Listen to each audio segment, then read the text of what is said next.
Bonjour, je suis ravie de vous retrouver aujourd'hui pour une nouvelle vidéo où nous allons parler lecture.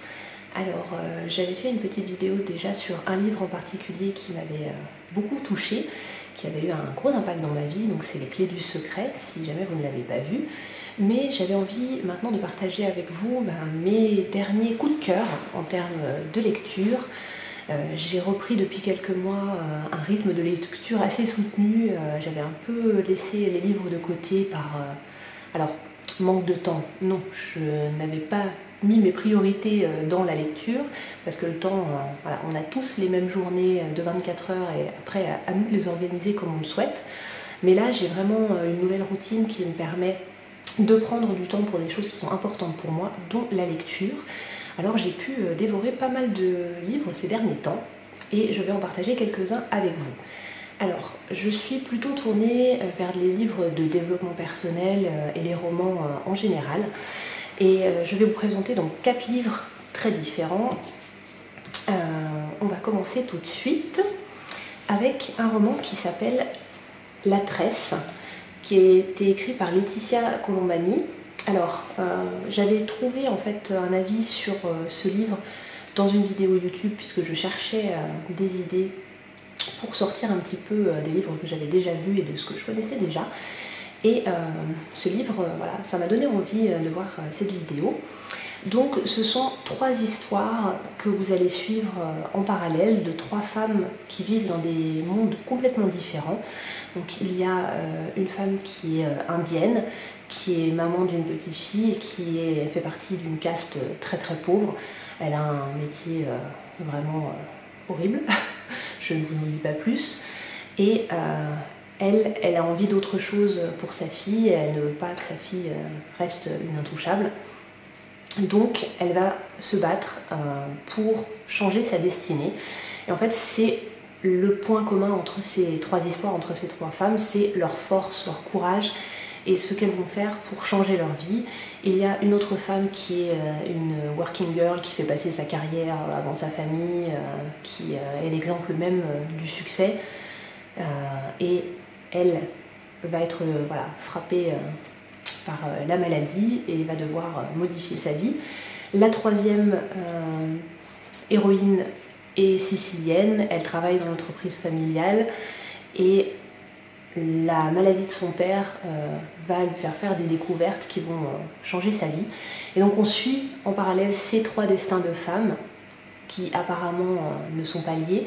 Et c'est vraiment une histoire de femmes fortes, même si au départ toutes n'étaient pas avec les mêmes cartes en main. Et vraiment ça m'a touchée, j'ai trouvé que c'était très inspirant. Donc c'est un roman très prenant, il n'est pas très très long, mais une fois que vous êtes dedans, vous avez vraiment envie de savoir ce qui va leur arriver, comment elles vont s'en sortir. Et j'aime bien ce rythme avec les histoires en parallèle, je trouve que voilà, ça donne vraiment un côté rythmé à la lecture et vraiment je vous le conseille. Donc moi je l'avais pris en livre de poche, il se lit très très bien. Dans un tout autre style, vous avez un livre que je vous ai présenté sur Instagram, que j'ai acheté récemment. Il s'agit d'Arrêter d'assassiner vos plantes d'intérieur par Véronica Pirles, qui est un guide pour les personnes qui n'ont pas la main verte. Vous avez pu le voir déjà dans mes vidéos, j'ai pas mal de plantes parce que c'est quelque chose qui me faisait envie et ça me fait du bien d'avoir des plantes dans mon intérieur. Mais à la base, je n'étais pas spécialement douée avec les plantes vertes et les fleurs. Donc j'ai trouvé que c'était très intéressant parce que vraiment vous avez plein de conseils très pratiques. Je suis tombée dessus par hasard en allant chez Cultura. Je vous montre un petit peu. Donc il y a 120 fiches plantes, donc ça laisse pas mal de choix pour trouver votre bonheur. Donc au départ vous avez un petit lexique et des petites photos pour vous montrer les différentes plantes sur 5 ou 6 pages.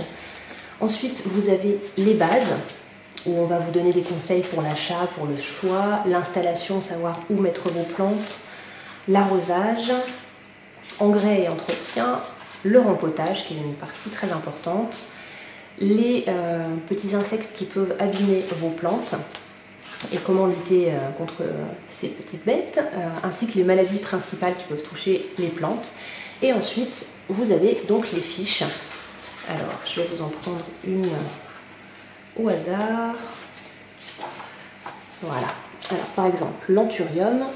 Donc, vous avez des conseils pour le garder en vie, donc avec son emplacement, la luminosité, au niveau de l'arrosage, de l'entretien, et puis des petites questions qu'on peut se poser, par exemple, si le feuillage jaunit, qu'est-ce que ça peut être, quelles sont les solutions, si les pointes des feuilles sont abîmées, que faire. Donc c'est vraiment des choses très très pratiques, et vous avez tout, voilà, dans ce guide, toutes les plantes en même temps. Parce que moi je cherchais des infos sur internet à droite à gauche ou dans mon grand livre Truffaut du jardinage, mais ça c'est vraiment super pratique. En plus c'est un petit format, je l'ai dans ma bibliothèque juste là dans ma pièce à vivre, et j'en suis ravie. Donc voilà, je l'ai même offert à ma petite sœur, donc j'espère que ça lui sera aussi utile qu'à moi. Mais franchement c'est un livre très intéressant. Il est publié chez Larousse. Et au niveau du prix, il est à 12,90 €, donc ça peut être une idée de cadeau très sympa si vous connaissez des gens dans votre entourage à qui ça pourrait être utile. Ensuite, un roman alors, qui allie romance et un petit peu développement personnel. J'avais aussi vu ce livre dans une vidéo, je pourrais peut-être vous mettre le lien si je la retrouve, et ça s'appelle « Demain est un autre jour » de Laurie Nelson Spillman. Moi je l'ai pris aux éditions Pocket. Alors en fait, l'histoire, c'est une jeune femme, Brett, qui perd sa maman. Donc voilà, une étape très difficile. Elle s'attend à hériter de l'entreprise familiale dans laquelle elle travaille déjà. Sa maman avait une grosse entreprise de cosmétiques. Et à l'ouverture du testament, elle se rend compte qu'elle n'a pas la place de directrice comme elle pensait l'avoir. Qu'à la place, sa maman lui a légué une liste qui est en fait une petite liste de rêves d'adolescente qu'elle avait rédigée quand elle avait 14 ans. Et sa maman lui demande de réaliser tout ce qu'il y a sur cette liste pour pouvoir toucher son héritage.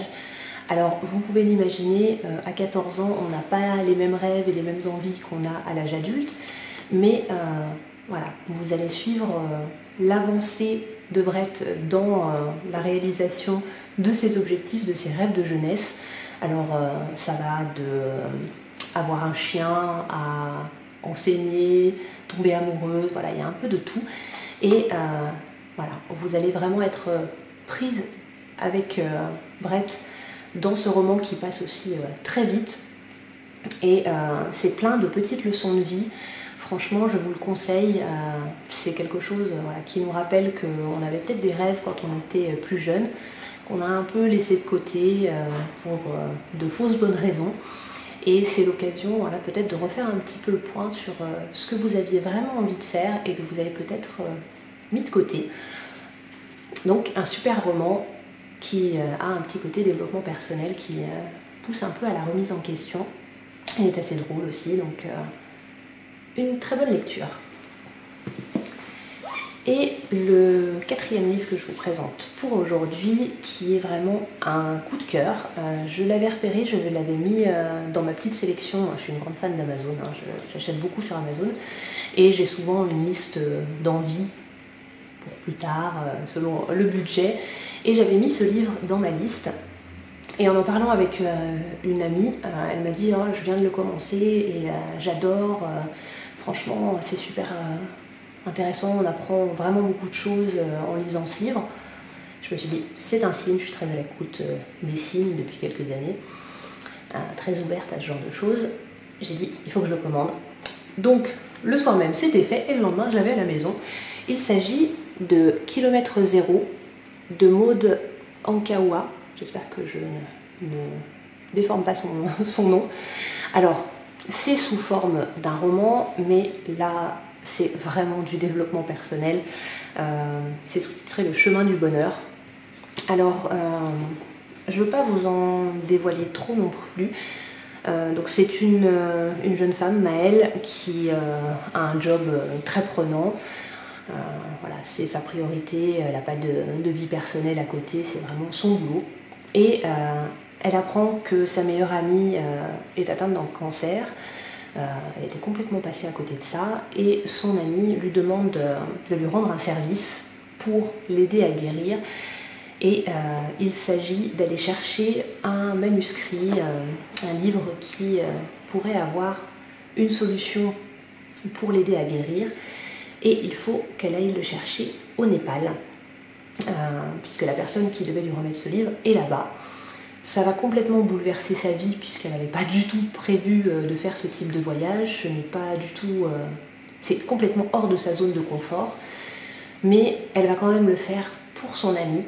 Et ça va vraiment être un voyage initiatique qui va remettre complètement en question sa vie, ses croyances, sa façon de penser, de fonctionner. Et elle va apprendre énormément grâce à son guide, aux personnes qu'elle va rencontrer. Et ça va vraiment être un chemin qui va l'ouvrir au monde, lui révéler plein de choses. Et en effet, il y a énormément de choses à apprendre dans ce livre. Moi, je l'ai lu une première fois et je suis en train de le relire en prenant des notes de certaines choses parce que je trouve en effet qu'il y a plein de choses très utiles qu'on peut utiliser dans son quotidien. Et il y a certaines phrases qui ont vraiment résonné en moi et qui ont vraiment fait tilt. Donc je vous le conseille, vraiment un super livre que j'ai découvert et je vous le conseille vraiment. Voilà, j'espère que ça aura pu vous donner des idées de lecture, vous donner envie de découvrir ces livres. Alors, je suis peut-être pas très douée pour faire des revues littéraires parce que voilà, j'ai pas l'habitude de parler de ça habituellement. Mais ce sont des livres qui m'ont vraiment plu, qui ont été pour certains des grosses révélations. Donc j'avais envie de partager ça avec vous. Si ça peut vous aider, je serais ravie. Donc n'hésitez pas à me mettre un petit mot en commentaire si vous connaissez ces livres, si vous les avez déjà lus, ce que vous en avez pensé, ou si je vous ai donné envie de les lire et que vous allez peut-être les acheter, n'hésitez pas aussi à me dire après ce que vous en avez pensé. Je referai certainement prochainement une autre vidéo sur ce sujet, parce que j'ai encore plein d'autres idées à partager, plein d'autres choses à vous faire découvrir. Donc n'hésitez pas aussi à me mettre un petit message si ça vous a plu, un petit like, si vous voulez que je refasse une autre vidéo dans ce style, parce que voilà, je trouve que c'est toujours bien de découvrir de nouvelles choses. Et quand on a un autre avis que celui qu'on peut lire, que le résumé qu'on lit derrière le livre, c'est toujours intéressant. Voilà, je fais un peu trop de blabla je trouve sur la fin de la vidéo, mais c'est pas grave, je m'emporte. Donc sur ce, je vais vous laisser, je vous souhaite de prendre vraiment bien soin de vous. On se retrouve vendredi prochain pour une autre vidéo et je vous dis à très vite.